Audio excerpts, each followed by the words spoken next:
Hi, my name is Ashley and I'm a mom of 2 little girls. I have a 3-year-old named Kylie and I also have a 15-month-old named Mia. Beyond the creation of an incredibly innovative approach to education that truly helps a child to realize their full potential, Dr. Montessori also viewed early childhood education as a ray of hope for creating a higher form of civilization. It's unfortunately way too easy when browsing the internet and looking at pages and pages of gorgeous Montessori spaces on Instagram to not realize that Dr. Montessori was actually a hardcore peace advocate for most of her life, and she yearned to find an education that was capable of saving humanity. And I'd really like to be able to bring to light how Dr. Montessori incorporated these ideas into the fabric of her approach. So from one busy parent to another, today I'm going to briefly share with you what this looks like in a Montessori classroom, and then give you 10 ways that you can incorporate peace education into your Montessori home.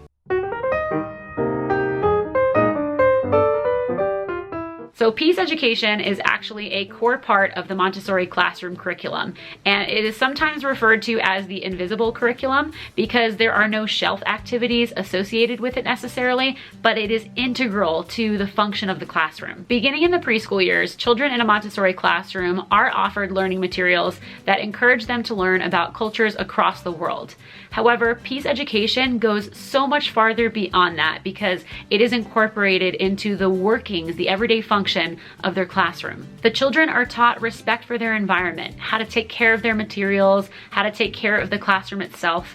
They are also taught how to respect others by observing them, walking very carefully around another child's workspace, and how to interrupt politely. Children are offered lessons in something referred to as grace and courtesy in a Montessori environment, which includes not only being taught conflict resolution skills, but also simple acts of kindness, like how to greet someone, how to say excuse me, how to politely ask for help. And these lessons are crucial in helping the children learn how to navigate their classroom environment and the social landscape in harmony with their classmates. But these are also skills and tools that they're going to carry forward with them into life. All of these things come together to form the core of peace education in a Montessori classroom. And being explicitly taught these things by the teachers in the classroom, this is what enables a child to achieve normalization and to find true joy in their work. Now, knowing all of that, you might then be wondering, well, what does this look like for me as a Montessori parent? So I'm going to share with you right now 10 different ways that you can incorporate peace education into your home. So number 1 is to foster pride in one's own identity. Your heritage, your race, your culture, your native language, all of it, so that your child takes this feeling on for themselves. I will tell you that as a public school teacher who worked with inner city students and many, many immigrant children and families, that I had a lot of students in my classrooms who were ashamed of who they were, ashamed of their own culture because it was different from the general population at school. And as parents, it's our responsibility to help our child develop a sense of pride in who they are. This also extends to bilingualism and multilingualism. If there is a native language in your family that you wish for your child to be fluent in as adults, then it is incredibly important that you begin working on those language skills with your children from the moment they are born. Between the ages of 0 and 6, children have what Dr. Montessori called an absorbent mind because they absorb everything in their environment almost effortlessly. So this is the time when they're very, very young to introduce your native language and any other languages to them, because this is the time it's going to be easiest for them to master those languages. And being able to speak the native language, to converse with others in their own culture, this is incredibly important for a child to be able to develop that pride in their identity. And if you are looking for some help and ideas on how to better promote your child's bilingualism or multilingualism from a Montessori perspective, I have a couple of really great resources that I've linked down below for you to check out. Number 2 is modeling. And while this is important for a child of any age, it's especially important for children between birth and age 6, because again, this is the time of the absorbent mind. They are absorbing everything that they see and hear. So anything that they see or hear you doing is something that they are going to adopt for themselves. This means that you're showing respect for your child in your everyday interactions. You're not speaking to them like a child on the simple basis that they're smaller than you. You are treating them just the same as you would, offering them the same amount of respect that you would to any other adult. That said, they are children. They are learning how to navigate their behavior and their emotions. So this also means that you are using positive discipline strategies to help them learn how to manage their behavior and emotions in a much more healthy way. You are setting loving limits whenever necessary, but you're otherwise avoiding more manipulative tactics like inflicting pain via spanking, or using punitive consequences like timeout, or even offering systems of bribes and rewards to get them to change their behavior. If you are interested in learning a little bit more about how to implement positive discipline at home with your children, I have a couple of videos that touch on that topic, and I will leave links to all of them in the description box down below. Modeling peace for your child also means that you're emphasizing cooperation over competition, especially at home. And there are many people out there who will argue with that and say, well, that's not preparing your child for real life because real life involves lots of competition. And the truth of the matter is that they're partly right. Yes, there is a lot of competition in the real world, and your child is going to come into contact with that competition as soon as they leave your home. So your child is going to have plenty of experience in learning how to navigate that type of competition. And they're going to have your guidance in that along the way. But the fact of the matter remains, your child is also going to need to know how to cooperate with other people in the real world. And so home should be their safe haven. That should be the place where they are learning how to peacefully interact and how to cooperate and get along with other people, so that they have that grounding and that sense of safety and security. And they don't have to worry about being in constant competition with a sibling at home, for example. If you yourself are constantly focused on your child being in competition with someone else, then that is what your child is ultimately going to focus on themselves as they get older, and their ability to cooperate with other people is going to end up taking a backseat. When it comes to modeling, you also want to make sure that you are not accidentally reinforcing stereotypes in either your words or actions.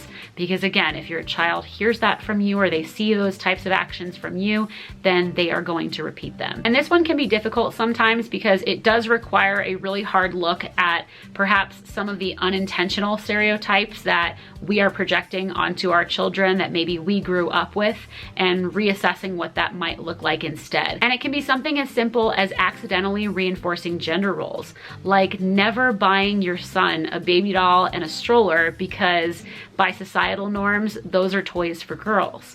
Or maybe your daughter is showing an interest in signing up for some type of an organized sport, and even though you know she has an interest in something that maybe perhaps is more aligned with boys by society's standards, you end up pushing her towards something else like gymnastics or cheerleading, which is classically female. Number 3 is to have open, honest conversations with your child about topics of peace and kindness and diversity, and to always remain open and positive about their curious questions, because they are going to come up. A child is never too young to begin learning about these types of things, but it is important to keep in mind that certain topics are going to be more developmentally appropriate at different ages. With babies, toddlers, and preschoolers, you primarily want to focus on promoting peace and kindness and diversity and helping them learn about those topics initially. But once a child exits early childhood, by the time they hit 5 or 6 years old, they are ready for some of those tougher conversations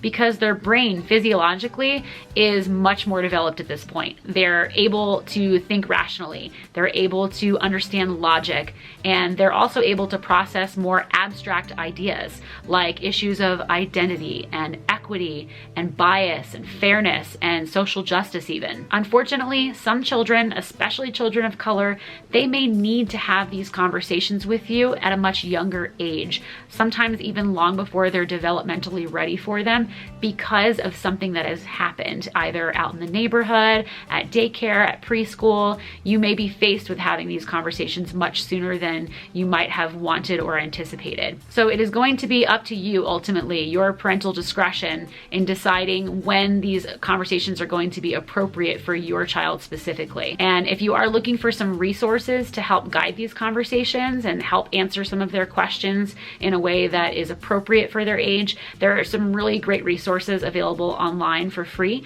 that I will link in the description box down below for you. Number 4 is to offer your own lessons in grace and courtesy. And these lessons can be on the spot as they're happening, and you see that your child doesn't understand how to do something something that maybe is socially appropriate, you can help to teach them in the moment, but it is also very helpful to wait until a more neutral time when it's not actually happening and allow your child to role play with you some of the more appropriate actions and responses. Now, while there are many lessons in grace and courtesy that you could potentially teach your child, just a few examples of some that may be more helpful at home include teaching your child how to push in their chair after they get up from a table, how to greet somebody at the door, how to shake hands, how to thank somebody for something, how to politely interrupt you when you're talking and they need your attention, as well as general table manners, how to clean up after themselves after a meal or even after an activity that they've been working on, and how to gracefully win and lose. Number 5 is to teach conflict resolution skills to your child. And this is primarily going to be modeled by your use of positive discipline strategies, especially if you are in the habit of sports casting things that are happening with your child with regard to behavior or their high emotional moments, or teaching them actual problem-solving skills instead of just sending them to timeout. Another way that you can accomplish this is by using a strategy from an actual Montessori classroom, which is the use of the peace flower when 2 or more children are in conflict with one another. And you don't have to use a flower, it really could be any object, and this might be similar to a talking stick if you're familiar with that concept. But the idea is that you have a certain object that when conflict arises, the children gather together, they sit down, they face each other, and one child at a time gets to hold the peace flower or the object and have a chance to share their feelings and their perspective on what happened, and no one else is allowed to talk while they're holding it. And once they're done, the flower or object is passed to the other child or the next child, and that person has a chance to share their feelings and their perspective, and everybody works together to come up with a solution that works for everyone. And another variation on this, which can also be found in some Montessori classrooms, is the establishment of a peace corner or a peace table, which is basically just a place that has a lot of calming objects and visuals that your child uses to help calm themselves down when they are in need of a moment to themselves to help themselves regain their composure. Number 6 is care of environment activities. Teaching your child how to take care of the environment that they live in is incredibly important in a Montessori environment anyway. But if you think about it, having your child become involved in things like watering the plants around the house or gardening or feeding pets, or even just when you're out on a walk, if you see trash and having them help pick it up and put it into the nearest trash can once you've found one. All of these activities help to foster in your child a sense of compassion, love, and respect for entities outside of themselves. It helps to teach them how to care for the world that they live in, which is an incredibly important component of laying a foundation for peace. Number 7 is care of others, and it's best to engage your child in direct experiences related to caring for others as opposed to just talking about it. So some ideas for ways that you could do this include simple things like just teaching your child how to be kind to a sibling or how to be kind to a peer or friend. You can help your child engage in simple acts of kindness out in the community, like baking cookies for a neighbor or helping an elderly person with their shopping cart at the grocery store. You can have your child assist you in the collection and donation of food, clothing, hygiene items to some of your local homeless and women's shelters. You can have your child help you and participate in some of the special events like toy drives for children in need during the holidays. Older children can actually volunteer with a parent at places like animal shelters and soup kitchens, nursing homes, and children's hospitals. And if you are in a financial position where your child has money of his or her own to be saving in the first place, then you could teach your child the spirit of giving and teach them how to save their money and then donate it to a charitable cause of their choosing that they feel really good about. Number 8 is reading. When selecting books or helping your child choose books to read, you really want to go beyond books that only offer a very superficial respect for or an acceptance of, a tolerance toward other cultures and values, especially when the characters in the book are only cast in very stereotypical roles. You want to intentionally seek out books that embrace and highlight a variety of cultures and values, books that celebrate multiculturalism, racial diversity, strong female roles, differences in ability, the LGBTQ community, and varying belief systems. And if you are looking for some recommendations for children's books that do explore these topics, then I will leave some links to some reference lists down below in the description box for you. Number 9 is learning and experiences. When purchasing toys for your child, be sure to include some toys that promote a positive perspective on diversity. For example, interesting toys that are perhaps unique to a certain culture that is not your own, or intentionally choosing dolls that have a different skin tone than your child's. You can also set up activities for your child at home that allow them to explore diversity. These can be activities that you've designed yourself or that you found as an inspiration somewhere else, but there are even activity subscription boxes now that allow you to explore diversity with your child.